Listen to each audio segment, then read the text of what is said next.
Now part of the Darkcast Network. Welcome to Indie Podcasts with a dark side. Hi, lambs. It's me, AI Jane. Kai's out sick this week. She's so stuffy that she can't record at all. She will be back next week. AI Jensen, Jessica, and myself will be filling in for her. Now, let's get into today's episode. Welcome to Love and Murder Podcast. We are your hosts, AI Jensen and Jessica. Hi. We're taking over for Kai this week. Glad to be here. So, we're diving into the case of Laura Hughes. Okay. Starting with a discovery that sounds straight out of a horror movie. A woman's body found inside an abandoned refrigerator in the middle of Belle Plaine State Forest in New Jersey. This one's got all the elements of a classic true crime mystery, a chilling discovery, web of suspects, and a story that takes us across international borders. It all began on December 22nd, 2024. Okay. Picture this. You're out for a winter hike, All right. expecting peace and quiet, and you stumble upon an abandoned refrigerator. Wow. Not exactly a normal sight in the woods. And it gets even stranger. This wasn't just some old fridge left out with the trash. Right. It was wrapped in a sleeping bag, Oh, wow. then carpet, and strapped shut with those blue ratchet straps. Like someone was trying hard to keep it all contained.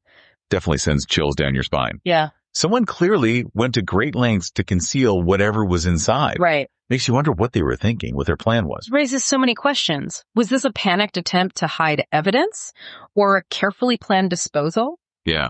These details can offer insights into the perpetrator's mindset. It's like trying to get inside the mind of a criminal. Right. So the authorities find this fridge. What happens next? They open it and tragically, they find the remains of a woman inside. And identifying her was the first hurdle, right?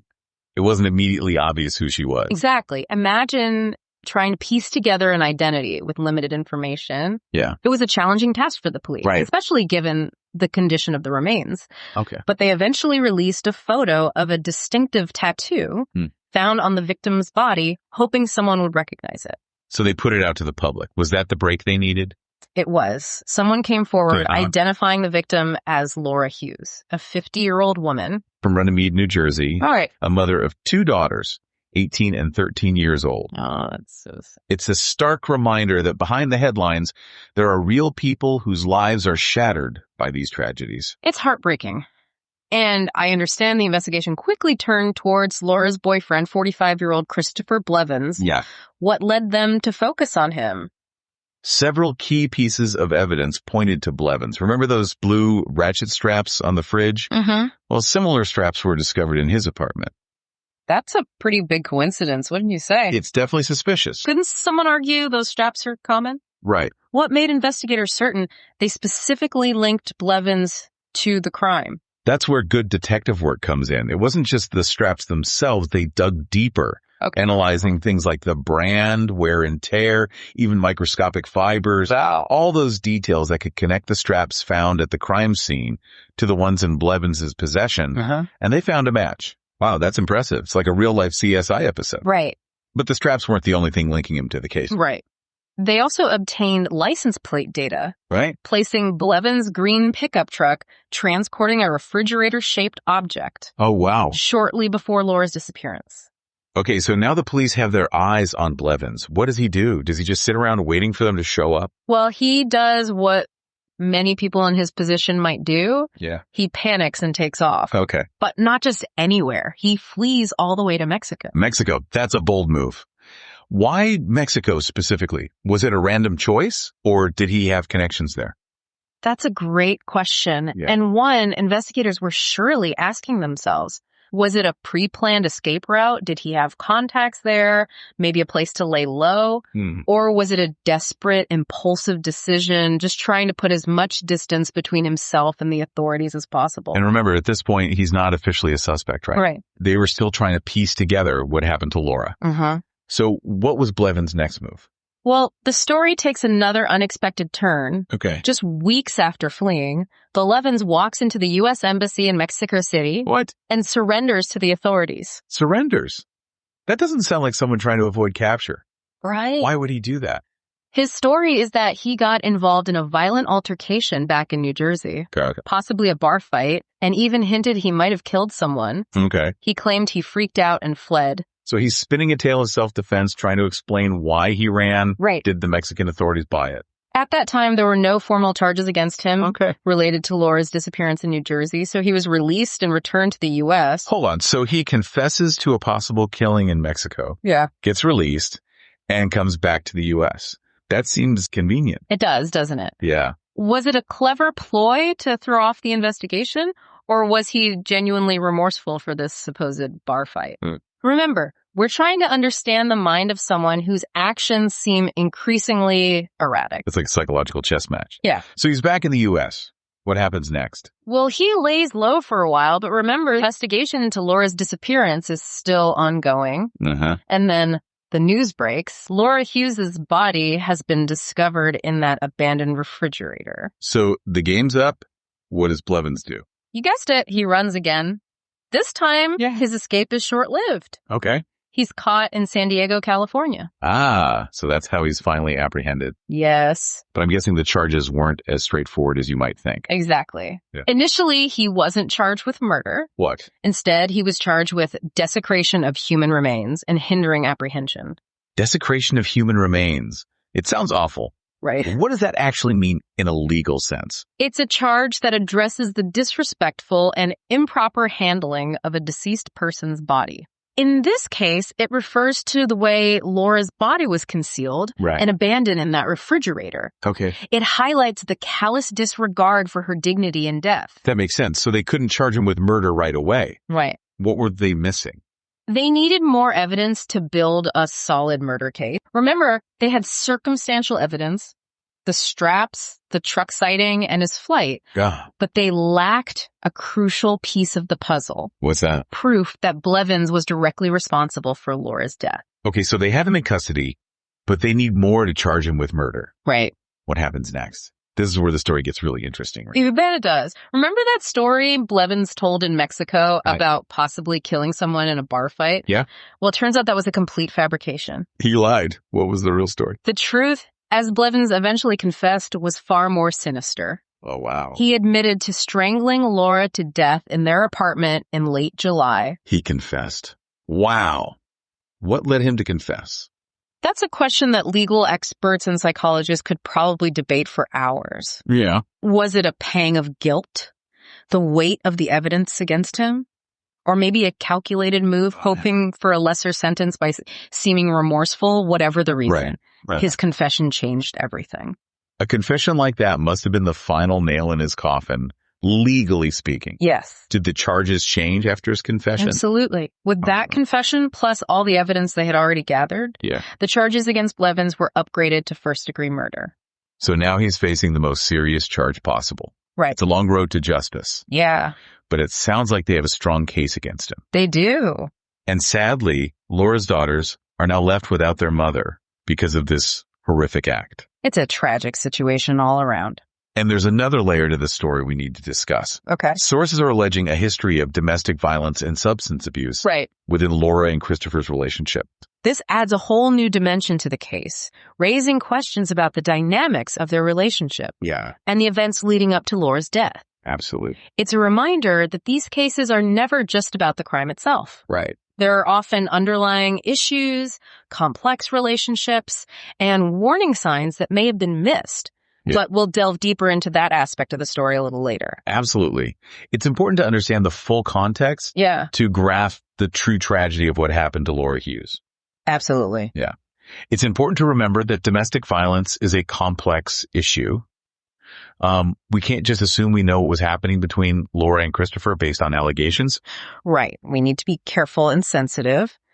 But these allegations do raise a lot of questions, don't they? Yeah. What are some things we should be considering when trying to understand the role domestic violence might have played in this case? Well, for starters, it's crucial to understand that domestic violence is about power and control. The abuser often uses a variety of tactics to manipulate and isolate, making it incredibly difficult for them to leave the situation. And those tactics can be both physical and emotional, right? Absolutely. It's not always about bruises and broken bones. In fact, emotional abuse can be even more insidious because it's often harder to detect. Yeah. And can have long-lasting psychological effects on the victim. Right. Things like constant criticism, humiliation, gaslighting, and threats. These can all be incredibly damaging. It sounds like a living nightmare. It is. And it's often a gradual process, isn't it? Mm-hmm. The abuser slowly chips away at the victim's self-esteem and sense of reality. Yeah. Making them feel trapped and powerless. That's a very accurate description. Yeah. It's a cycle of abuse that can be incredibly difficult to break free from. And it's important to remember that leaving an abusive relationship can be the most dangerous time for a victim. Absolutely. Statistics show that the risk of violence often escalates when the victim tries to assert their independence or leave the relationship. Wow, that's scary. That's why it's so important to have support systems in place and resources available for those seeking help. We've mentioned the National Domestic Violence Hotline a few times. Yeah. And the New Jersey Coalition to End Domestic Violence. Right. Those are great resources for anyone who needs them. Yeah. But even with resources available, it can be hard for someone trapped in that situation to reach out. It is. There's often shame, fear, right, and even a sense of responsibility that the victim feels for the abuse. It's a complex web of emotions. Yeah. And it's hard for someone on the outside to fully understand what that experience is like. Yeah. But we can try, can't we? Mm-hmm. We can listen, learn, and offer support without judgment. Exactly. That's why it's so important to have these conversations, to raise awareness and to challenge the stigma surrounding domestic violence. Okay. So we've talked about the potential for domestic violence in Laura and Christopher's relationship. But we need to be careful not to jump to conclusions. Yeah.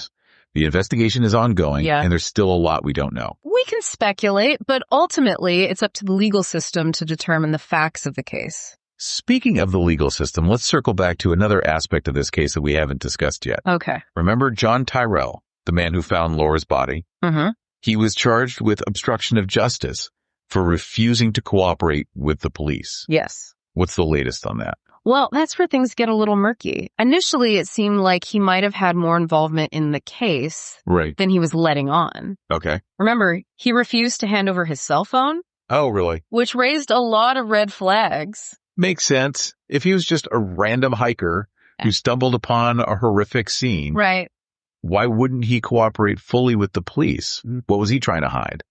Exactly. His behavior was suspicious, to say the least. But as the investigation progressed, the focus shifted almost entirely onto Blevins, especially after his confession. So, did they ever figure out why Tyrell was being so evasive? Was there a connection between him and Blevins? I don't know. Or Laura?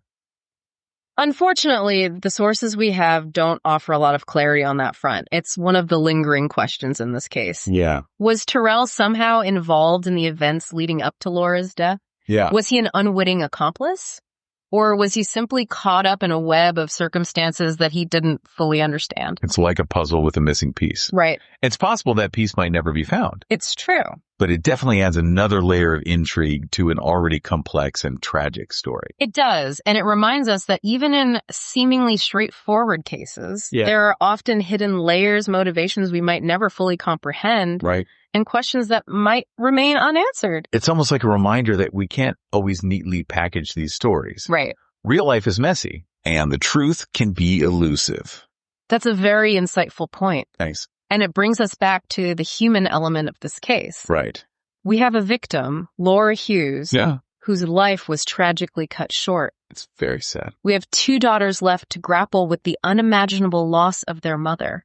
That's heartbreaking. And we have a community struggling to make sense of a senseless act of violence. It's important to keep that human element at the forefront of our minds as we continue to explore this case. Absolutely. We're not just analyzing facts and evidence. Right. We're talking about real people whose lives have been forever changed by this tragedy. Well said. And as we move forward, it's important to approach this case with both intellectual curiosity and compassion. We can analyze the evidence, dissect the motivations, and try to understand the hows and whys. But we should never lose sight of the human cost of this crime. Okay, so we've covered a lot of ground. We have. We've examined the evidence against Christopher Blevins, explored the possibility of domestic violence in his relationship with Laura. Yeah. And even touched on the strange involvement of John Tyrell. Right. But there's one key piece of this puzzle we haven't fully explored yet. Blevins' actions in the aftermath of Laura's death. His actions, especially his decision to flee to Mexico and then surrender, seem to defy logic. Yeah. What was he thinking? Was it a carefully calculated plan or a series of desperate acts driven by panic and fear? That's a great question. And that's exactly what we'll be diving into next. We left off talking about Christopher Blevins' seemingly illogical actions after Laura's death. Right. Fleeing to Mexico, then surrendering. Yeah. Then running again. Uh-huh. It's a wild sequence of events. It really is. Yeah. And I think the key to understanding his behavior lies in unraveling his mindset.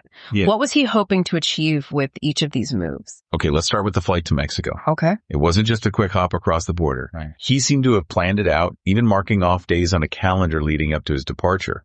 That level of premeditation is fascinating, isn't it? Yeah, it is. It suggests a level of awareness and calculation that seems at odds with the impulsiveness of the crime itself. So, if it was planned, what was the goal? Was Mexico a safe haven? A place where he could disappear? It's possible. Maybe he had connections there. Right. A place to lay low, Yeah. resources he could tap into. Okay. Or maybe it was more symbolic, Right. a way to put as much distance between himself and the crime as possible. But then he turns himself in. Yeah, That's the part that really throws me. right. Why surrender when you've gone to all that trouble to escape? This is where it gets really interesting. Was it a genuine moment of panic, a sudden realization of the gravity of his actions? Or was it a calculated move? Right. A way to create a distraction, a false narrative? A false narrative. What do you mean? Think about it. He shows up at the U.S. Embassy, confesses to a possible killing back in New Jersey. Right. It throws a wrench in the investigation, Yeah. introduces a whole new set of questions and potential leads. And crucially, at that point, they hadn't found Laura's body. Right. So he's creating this smoke screen, hoping to muddy the waters. Exactly. Okay. And it worked, at least temporarily, with no concrete evidence linking him to Laura's disappearance. Yeah. He was released and returned to the U.S. Wow. He bought himself some time. Time that he ultimately used to flee again once Laura's body was discovered. Yeah. So as a temporary reprieve, a chance to regroup before making his next move. It seems that way. Yeah. His actions suggest a constant struggle between a desire to evade capture and an almost compulsive need to insert himself into the narrative to control the story. It's almost like he's playing a game with the authorities, trying to outsmart them. Right. But ultimately, the evidence catches up to him. Yeah. The license plate data, the blue straps, and of course, his eventual confession. Those were the cornerstones of the case against him. And while his initial attempts at deception might have delayed the process, Right. they ultimately couldn't erase the truth. So what happens now? What's the next chapter in this story? Right now, Christopher Blevins is awaiting trial on that first-degree murder charge. Right. The legal process will likely be long and complex, with both sides presenting their arguments and evidence. And while the legal system plays out, there are still so many unanswered questions. Yeah. What was the true nature of his relationship with Laura? Right. What led him to commit such a horrific act? And what about John Terrell? What was his role in all of this? These are questions that might linger long after the trial concludes. Yeah. And while we might never have definitive answers, I think it's important to keep asking them because these questions, even the unanswered ones, can help us understand the complexities of human behavior, the motivations behind such crimes, and the ripple effects they have on everyone involved. It's a sobering reminder that even in a case with a confession, there are still layers of mystery and human drama that we may never fully comprehend. And that's what makes these stories so compelling, isn't it? It is. They challenge us to confront the darker aspects of human nature, to grapple with difficult questions, and to seek justice for those whose lives have been tragically cut short. This deep dive has taken us on quite a journey. It has. From a chilling discovery in the woods to a globe-spanning investigation. Right. We've examined the evidence, explored the psychology of the suspect, and tried to make sense of the senseless. And through it all, we've tried to remain mindful of the victims, their families, and the enduring impact of this tragedy. We've covered a lot of ground today. We have. But this conversation is far from over. Yeah. Leave your thoughts on this case in the comments below. Yes. Kai will read it in a future show, and we'll see you in the next episode.